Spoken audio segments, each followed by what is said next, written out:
Halo, Assalamualaikum warahmatullahi wabarakatuh. Ketemu lagi di vlog saya, Takdar Ali Sabana.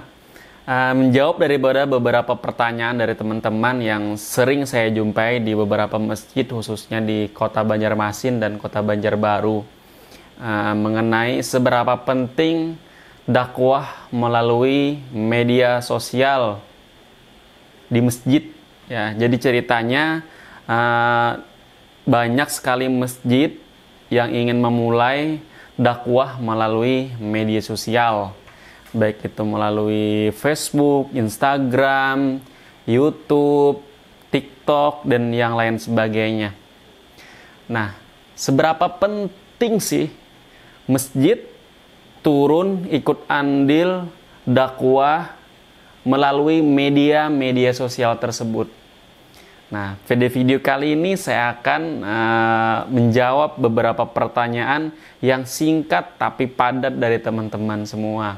Salah satu fungsi masjid adalah tempat pendidikan. Bayangkan, jika masjid berada di sebuah perdesaan yang kecil, jumlah penduduknya sedikit, bahkan mungkin kalau waktu sholat hanya 2 orang, hanya imam dan makmum. Bahkan kadang-kadang kalau subuh, imam sendiri, imam dia yang azan, dia yang qomat, dia yang jadi imam, dan dia yang jadi makmum. Nah, bayangkan jika masjid mati suri seperti ini. Padahal salah satu fungsi masjid adalah menyebarkan kebaikan, menjadi tempat pendidikan bagi umat muslim khususnya.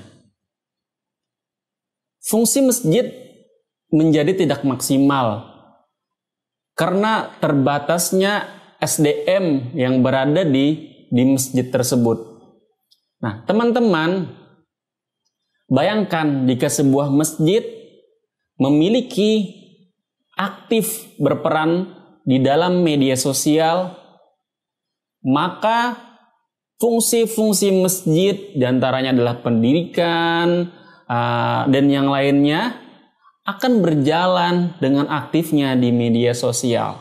Contoh, ada sebuah masjid mengadakan pengajian keagamaan. Dihadiri oleh 10 sampai 20 jamaah. Waktu maghrib sampai sholat isya. 10 sampai 20 jamaah ikut pengajian, sholat isya dan pulang ke rumah. Ironinya, hampir semua jamaah tidak mencatat apa yang disampaikan oleh ustadz. Apakah jamaah tersebut bisa menyampaikan balik apa yang telah disampaikan seorang ustadz kepada keluarganya di rumah? Mungkin iya, mungkin tidak. Seandainya masjid memfasilitasi pembuatan konten, video, gambar, dan yang lain-lainnya, saat ada pengajian tersebut, masjid memfasilitasi, membikinkan video, maka jamaah tersebut ketika pulang ke rumah, ini loh video ceramah yang ada di masjid. Mungkin Abi tidak bisa mengulang apa kata Ustadz, silahkan Umi lihat rekamannya di channel YouTube-nya, di Facebook-nya, di Instagram-nya. Satu kali Ustadz mengatakan bisa dilihat berulang-ulang, puluhan kali ulang hingga ratusan kali ulang. Bahkan bisa dilihat oleh masyarakat muslim khususnya di seluruh dunia. Coba bayangkan, masjid di desa tapi mempunyai dampak yang sangat positif bagi penyebaran Islam hanya dengan aktif di media sosial. Aktif di media sosial tidak melanggar peraturan-peraturan baik di dalam Islam maupun di dalam negara kita Indonesia. Karena banyak sekali peraturan yang harus ditaati. Jika melanggar, maka itu akan kena undang-undang ITE. Nah, jadi selain ingin aktif di media sosial, pengurus masjid juga harus memahami dasar-dasar undang-undang tentang ITE tersebut.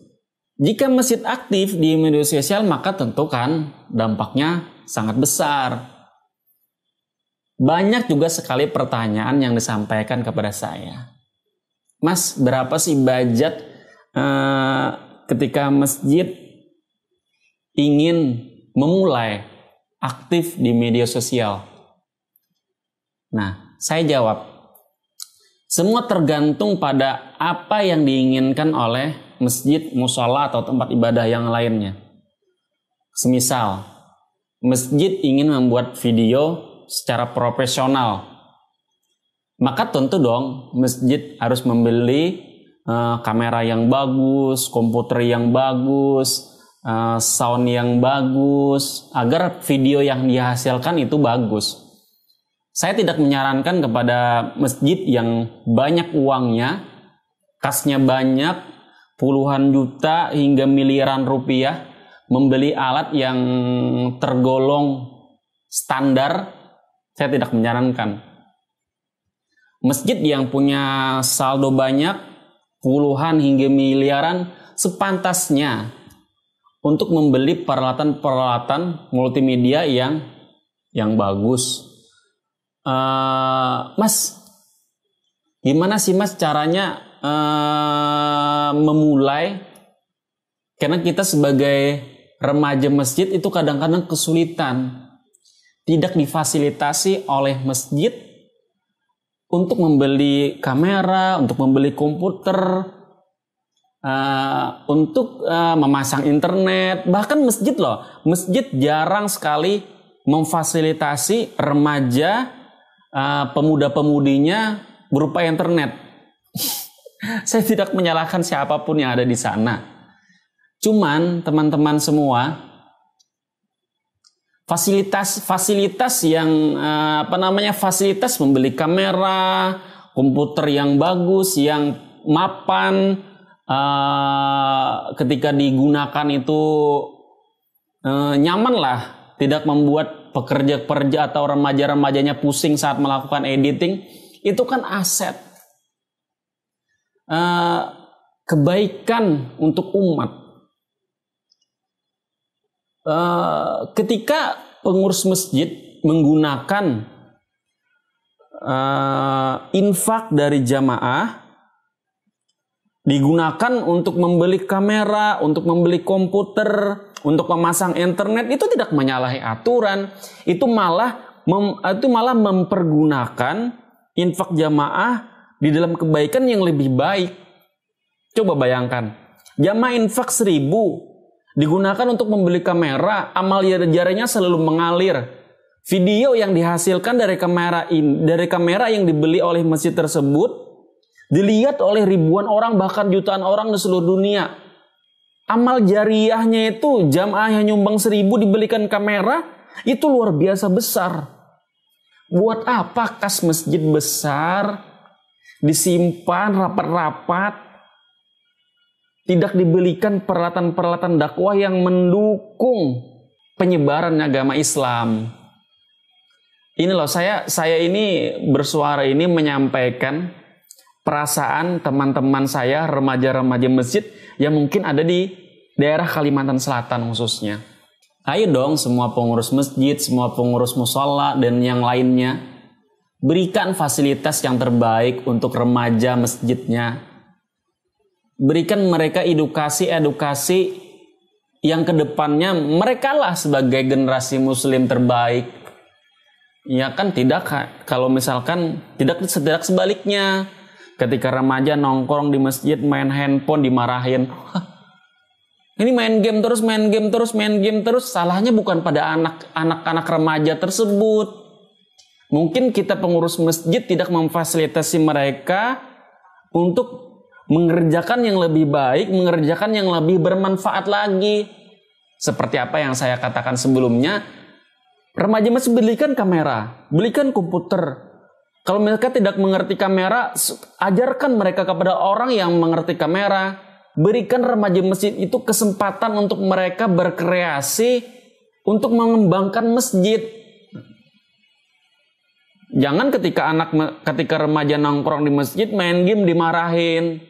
Saya hanya menyampaikan suara-suara dari teman-teman saya, seusia saya yang aktif menjadi remaja masjid. Nah, bagi teman-teman di sana, saya akan sambung video ini ke part kedua. tentang langkah-langkah masjid memulai aktif di media sosial. Seperti apa langkahnya? Silahkan subscribe channel ini. Semoga channelnya bermanfaat.